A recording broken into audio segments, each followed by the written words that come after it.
Hey everyone, how are you?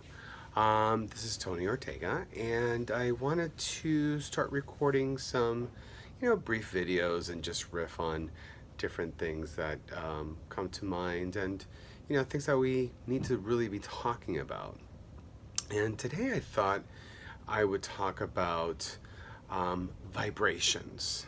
There's a whole lot of talk in the community about vibrations. I think it was started with The Secret and then Law of Attraction. But I think, it gets too lost in the woo woo of it all. I see it happening in the spiritual community. And I want to kind of maybe clarify things and bring it down to earth for a second. Not that law of attraction is bad or secret is bad. It's the people interpreting it that isn't so great. So, a little backstory. A friend of mine on Facebook posted something about, you need to be careful about what coaching programs or courses you take. And, if it doesn't vibe with you, blah, blah, blah, all this stuff. She had very solid points. And I added in, I said, yes, and I think as coaches and helping professionals, we need to be very careful what we teach people because a lot of these folks are taking one little thing that a teacher says and apply it to them erroneously.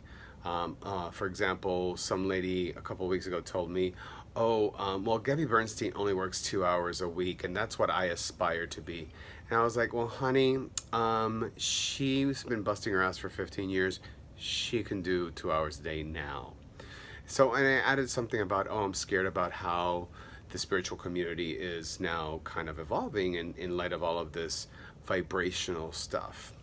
Some lady in Canada, blonde white chick with obvious white privilege, came in and she said, well, Tony, I'm so glad you said something because, you don't need to be scared for the spiritual community because you're just going to attract more of what you're scared of.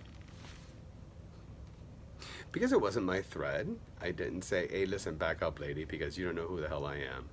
And she's got it all wrong. Yeah, I'm going to say it. She had it all wrong. For example, a buddy of mine, Andrew Barker, who does amazing tarot card readings, by the way, you must book a session with him now, posted a meme of, you attract what you're scared of, so I am petrified of $10.6 million right now. And I thought that was hysterical, and it made me think of something. Two important events in the last year or so. The day of the election in 2016, I was convinced there was no way in hell Donald Trump would ever get elected. And I was in full conviction that Donald Trump was not going to get elected. There was no doubt in my mind. There was no fear that he would get elected. He got elected.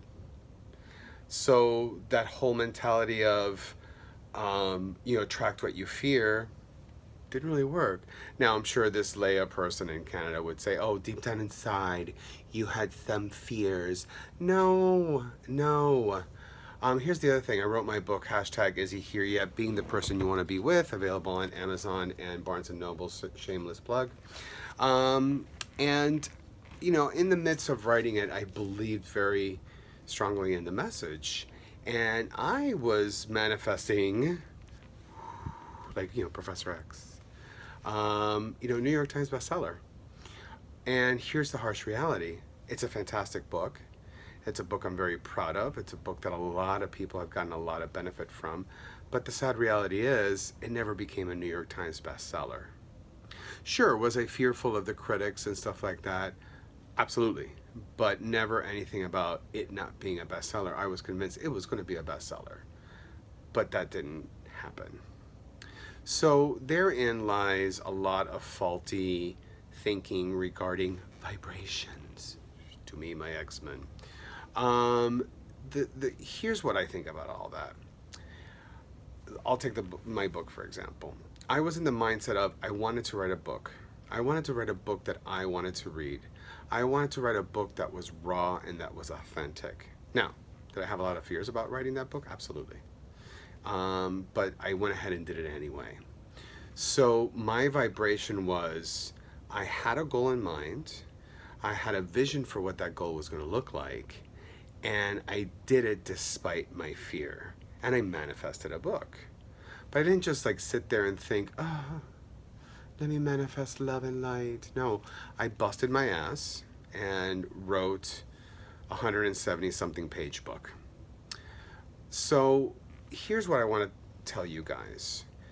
Going back to what this Leia person was saying about, oh, you can't think negatively because that's what you're going to attract. The more that we tell ourselves not to think a negative thought, the more we're going to think it. That which you resist persists. It's written in so many books. Course in Miracles, I believe Conversations with God, even in a lot of psych literature.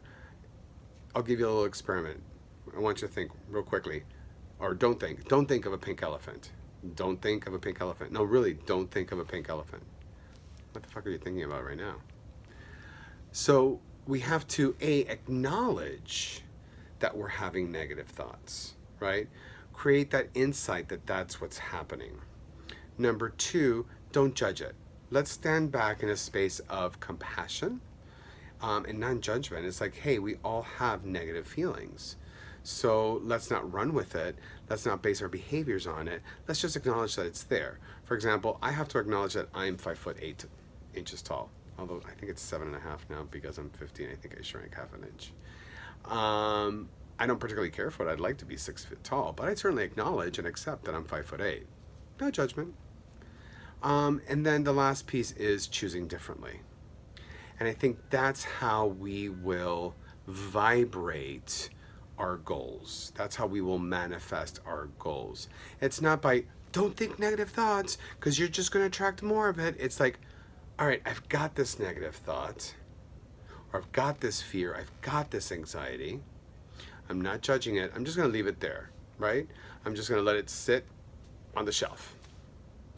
And then I base my actions, my choices, which is the one thing we always control is our actions and our choices, on what I feel is authentic to me, what is in alignment with my highest truth, which brings about a whole other topic of what is my highest truth. And here's the thing, no one can tell you that but you.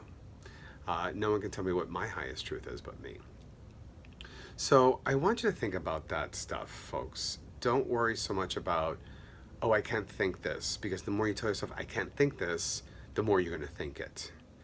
Honor your feelings. Don't judge them. And take the appropriate actions that you need to take to accomplish your goal.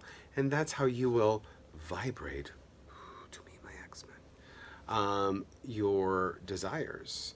Now, we also have to keep in mind there's certain things we were powerless over.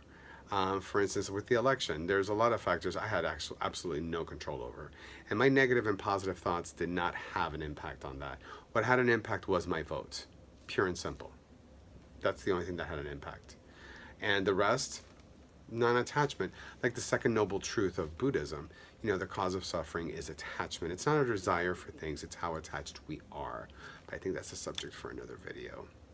But anyway, so I thought I would leave you with those final thoughts. Let me know what you think. Any comments, concerns, or questions, you could reach out to me at drtonyortega.com or on social media, Dr. Tony Ortega as well. Okay? Thanks so much. Have a great day.